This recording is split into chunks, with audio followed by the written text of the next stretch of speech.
कहानी है एक गांव की जहां सेठ मजनू अखबार लेकर बैठा हुआ था। तभी वहां सेठ का बेटा आ पहुंचता है और अपने पापा से कहता है, पापा, आज सूरज कहाँ से निकला है? आज तो मुझे अपनी आंखों पर विश्वास नहीं हो रहा कि आपने अखबार खरीदा है। नहीं बेटा, ये मेरा अखबार नहीं है। तुम्हें तो पता है मैं फालतू के खर्चे नहीं करता।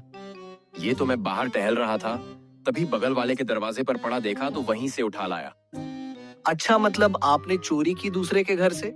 क्योंकि मम्मी कहती हैं बिना पूछे किसी का सामान लेकर आना चोरी कहलाता है। नहीं बेटा, मैं तो बस इसे पढ़कर वापस रखाऊंगा। तभी वहां मजनू की बीवी आ जाती है और कहती है, हाँ राजू, तुम तो जानते हो तुम्हारे पापा कितने कंजूस हैं। और ये तो कुछ भी नहीं। जरा इसे इसके पैदा होने के समय की कहानी तो बताओ, तब इसे पता चलेगा कि तुम सच में कितने कंजूस थे। मजनू तभी सोच में पड़ जाता है और उस समय की बातें याद करने लगता है। गीता, अरे ओ गीता, सुनती हो? जरा यहाँ तो आओ, तुमसे एक काम है। तभी गीता वहां आती है। क्या हुआ? सुबह सुबह क्यों इतना शोर मचा रहे हो? बोलो, क्या काम है जो इतनी जोर से आवाज दे रहे हो? जरा सी चाय बना दो, आज चाय पीने का बड़ा मन कर रहा है। घर में दूध नहीं है, जाओ पहले दूध लेकर आओ, तभी चाय बनेगी। दूध पर पैसा खर्च करने की क्या जरूरत, बिना दूध के ही बना लो। पर घर में चीनी भी नहीं है, तुम्हें चीनी तो लेकर ही आना पड़ेगा। अरे भला इस जमाने में चीनी वाली चाय कौन पीता है? तुम्हें तो पता है मीठा सेहत के लिए कितना खराब होता है, अलग अलग बीमारियां होती हैं। एक काम करो, बिना चीनी और दूध के ही बना लो। भगवान, चीनी नहीं दूध नहीं तो भला चाय मैं किससे बनाऊं? घर में चाय की पत्ती तो होगी ही, उसी से बना लो। तुम लोग ना बस पैसा बर्बाद करना जानते हो। और हाँ, 1 मिनट से ज्यादा चाय को गैस पर मत रखना, वरना गैस भी खराब हो जाएगा। गीता चाय बनाने चली जाती है।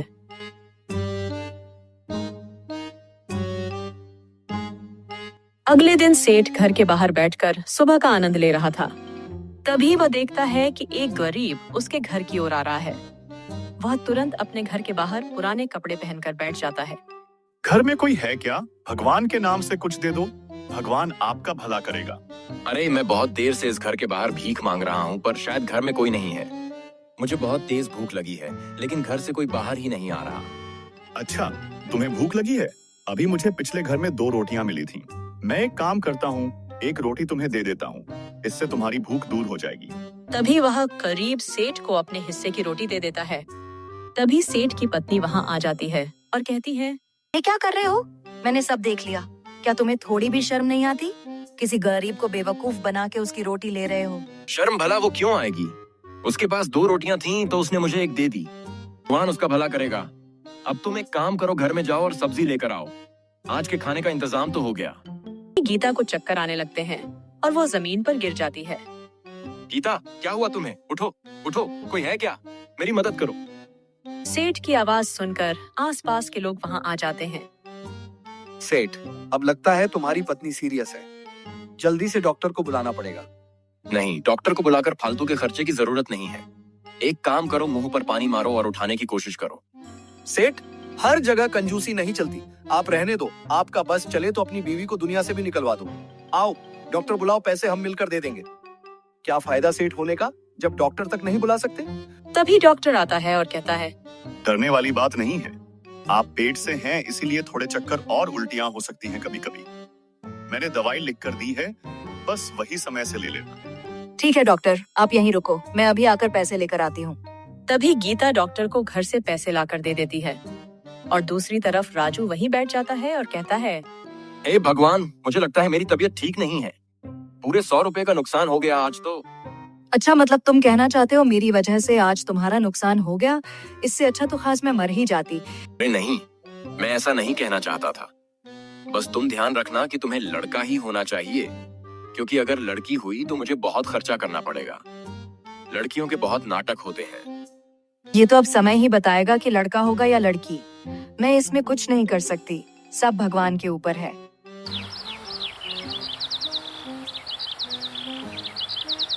कुछ महीने बाद सेठ की पत्नी एक मंदिर के बाहर एक पंडित से मिलती है और कहती है, पंडित जी, मुझे ये बताइए कि मुझे लड़का होगा या लड़की?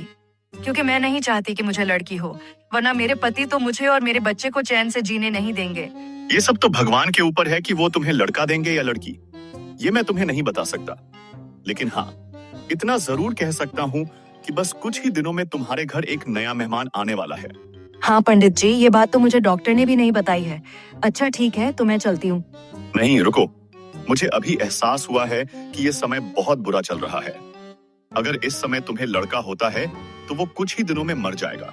ऐसा मत बोलिए पंडित जी, आप मुझे कोई रास्ता बताइए कि मैं कैसे अपने बच्चे को बचा सकती हूँ। तुम बस एक काम करना, अगर तुम्हें लड़का होता है तो तुम्हें गांव में सभी को खाना खिलाना होगा, जिससे तुम्हारा बच्चा एकदम सुरक्षित रहेगा। पंडित की बात सुनकर सेठ जी की पत्नी वापस घर जाती है और सारी बातें बताने लगती हैं। ये क्या बोल रही हो? मुझे पूरे गांव में खाना खिलाना होगा? नहीं नहीं, मैं तो इतने पैसे खर्च नहीं करूंगा। तुम्हें भी पता है कि गांव में खाना खिलाना कितना महंगा पड़ जाएगा। देखो, मैं ये सब नहीं जानती, आखिर इतने सारे पैसे लेकर कहाँ जाओगे? देखो, तुम्हें ही तो लड़का चाहिए था ना, तो अब खाना खिलाना ही होगा। नहीं, मुझे नहीं चाहिए लड़का। एक काम करो, तुम लड़की ही पैदा कर दो, मुझे लड़का नहीं चाहिए। तुम्हें क्या मैं पागल लगती हूँ? देखो, मैं कुछ नहीं जानती, अगर लड़का हुआ और तुमने खाना नहीं खिलाया तो समझ जाना कि मैं तुम्हें छोड़कर हमेशा के लिए चली जाऊंगी। ठीक है, मैं थोड़ा बाहर से आता हूँ तुम्हारी बातें हजम करके। मुझे तो तुम्हारी बातें हजम ही नहीं हो रही। तभी सेठ उसी पंडित से मिलने के लिए मंदिर जाता है। पंडित जी, आपने मेरी पत्नी को ये क्या बता दिया कि अगर लड़का हुआ तो मुझे गांव में खाना खिलाना पड़ेगा? बेटा, मैंने जो बताया वो सब समय के हिसाब से बताया। अभी तो समय बहुत खराब चल रहा है, इसीलिए मैंने जो कहा तुम्हें वही करना पड़ेगा, वरना तुम्हारा बच्चा मर जाएगा। पंडित जी, क्या आप मुझे कोई दवाई या जड़ी बूटी दे सकते हैं जिससे मेरी पत्नी को लड़के की जगह लड़की हो जाए? बेटा, ऐसी कोई दवाई या जड़ी बूटी नहीं होती। देखो, ये सब अब तुम भगवान पर छोड़ दो, ये सब तो उनकी ही मर्जी है। पंडित जी, मतलब आप भी मुझे छूना लगाकर ही मानेंगे? ये सब सुनते ही सेठ भी वहाँ से चला जाता है और कुछ दिनों के बाद सेठ के घर में लड़का ही पैदा होता है। तुम अंदर मत आना, तुम तब तक हमारे बेटे की शक्ल नहीं देख पाओगे जब तक किसी बावर्ची को बुलाकर गांव वालों के लिए खाने का इंतजाम नहीं कर लेते। तुम अब भी उस पंडित की बातों पर विश्वास कर रही हो? वो सब तो बस झूठ बोलना जानते हैं। उसने जो भी कहा, ऐसा कुछ नहीं होता। देखो, मैं ये सब नहीं जानती, मुझे तो बस अपने बच्चे की चिंता है। अगर तुम मेरी बात नहीं मानोगे तो मैं अपने बच्चे को लेकर तुमसे दूर चली जाऊंगी। अच्छा ठीक है, गुस्सा क्यों करती हो? मैं जाता हूँ और किसी को लेकर आता हूँ जो सब चीजों का इंतजाम करे। तभी सेठ बाहर जाकर बावर्ची को ढूंढने लगता है। क्या सेठ आज घर के बाहर है? तुम्हें तो घर में लड़का होने की खुशी में नाचना चाहिए। देखो, अभी मेरा दिमाग बहुत खराब है, तो तुम मेरा दिमाग और मत खराब करो। मुझे बस इतना बताओ कि तुम्हारी पहचान में कोई बावर्ची है जो सस्ते में अच्छा खाना बना सके? क्या सेठ, लड़का होने की खुशी में तुम्हारा दिमाग हिल गया है क्या? भला तुम्हें खराब खाना बनाने वाला बावर्ची क्यों चाहिए? देखो, बस इतना बता दो कि मेरी मदद कर सकते हो या नहीं। अगर नहीं तो साफ साफ बता दो, मुझे आगे जाकर किसी और से पूछना है। ठीक है, गुस्सा क्यों करते हो? यहाँ से आगे जाओ, सीधा सीधा एक छोटी सी झोपड़ी दिखेगी। वो वहाँ सस्ते में जैसा खाना बोलोगे वैसा खाना बनाकर दे देगा। फिर तुम्हें अच्छा खाना बनवाना हो या पूरा अपना इंतजाम देखना हो, सब कुछ वहीं से हो जाएगा। तभी सेठ आगे जाने लगता है और बावर्ची के घर पहुँच जाता है। तुम ही रुनझुन बावर्ची हो जो सस्ते में खाना बनाने का प्रोग्राम करता है? हाँ, मैं ही हूँ। बोलो, क्या बनाना है और कितने लोगों का बनाना है? हर तरह का खाना मैं बना लेता हूँ। तो पहले तुम मुझे ये बताओ, तुम लड़की हो या लड़का? तुम्हारा नाम तो लड़की वाला लगता है। तुम्हें मेरे नाम से काम है या मुझसे काम है? तुम बस मुझे काम बताओ कि क्या करना है। और रही बात मेरे नाम की, तो ये नाम मुझे मेरी दादी से मिला है। अच्छा तो सुनो, मेरे यहाँ कल सुबह सुबह आ जाना सारा खाना लेकर। और एक चीज का खास ध्यान रखना, खाने में नमक मिर्च बिल्कुल मत डालना। एकदम फीका खाना बनाना ताकि लोगों को पसंद ना आए। सेठ, तुम्हारे जैसा ग्राहक तो मेरे पास पहली बार आया है जो मुझे ऐसा खाना बनाने को कह रहा है। तुम सच में ऐसा फीका खाना ही बनवाना चाहते हो? सोच लो, फिर मुझे मत कहना। हाँ, मैंने सब सोच लिया है, तभी तो बता रहा हूँ। तुम बस जैसा मैंने कहा है वैसा ही करना और सब कुछ 5000 के अंदर ही होना चाहिए। ठीक है सेठ, मैं कल सुबह सारा खाना लेकर आपके घर पहुंच जाऊंगा। अगले दिन सुबह होते ही रुनझुन सेठ के यहाँ पहुँच जाता है।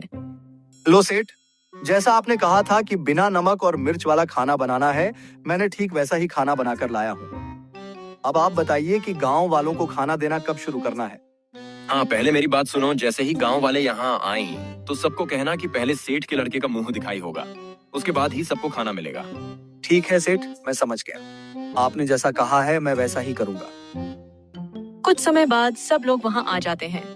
सुनो सब लोग, अभी किसी को खाना नहीं मिलेगा। पहले तुम सब जाओ और सेठ के लड़के का मुंह दिखाई है वहां जाकर आओ, फिर उसके बाद ही सबको एक साथ खाना मिलेगा। कुछ समय बाद मुंह दिखाई के बाद उन लोगों में से एक आदमी खाना खाने बैठ जाता है और थोड़ी देर में उठकर गांव वालों से बात करने लगता है। चलो यहाँ से चलते हैं। ये खाना खाने से अच्छा तो मैं अपने घर जाकर घास ही खा लूं। एकदम बेस्वाद खाना है ना, नमक न मिर्ची, कुछ भी नहीं। ये इतना बड़ा कंजूस है कि लगता है इसने पैसे बचाने के लिए खाने में कुछ डाला ही नहीं। सब गांव वाले ये सुनकर बिना खाए ही वहाँ से चले जाते हैं। तभी रुंझुन सेठ के पास जाता है और कहता है, सेठ, ये सब तो खाना खाए बिना ही चले गए। अब भला मैं इस सारा खाने का क्या करूं?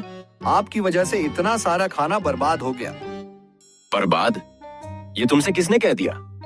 अब तुम मेरी बात सुनो। ये सारा खाना तुम अपने साथ अपने घर लेकर जाओ। और मुझे तो ये भी पता चला है कि तुम टिफिन का बिजनेस करते हो। हाँ सेठ, एक डिब्बे का 50 रुपए लेता हूँ मैं। ठीक है, अब तुम ये सारा खाना मुझसे 30 रुपए में लेकर जाओ और घर जाकर इसमें नमक मिर्ची मिलाकर 50 रुपए में बेच देना, जिससे तुम्हारा भी 20 रुपए का मुनाफा हो जाएगा। वाह सेठ, मान गए आपको। आपने मुंह दिखाई के 10,000 भी ले लिए लोगों से, और जो मुझे 5,000 देने थे वो भी ये खाना देकर बचा लिए।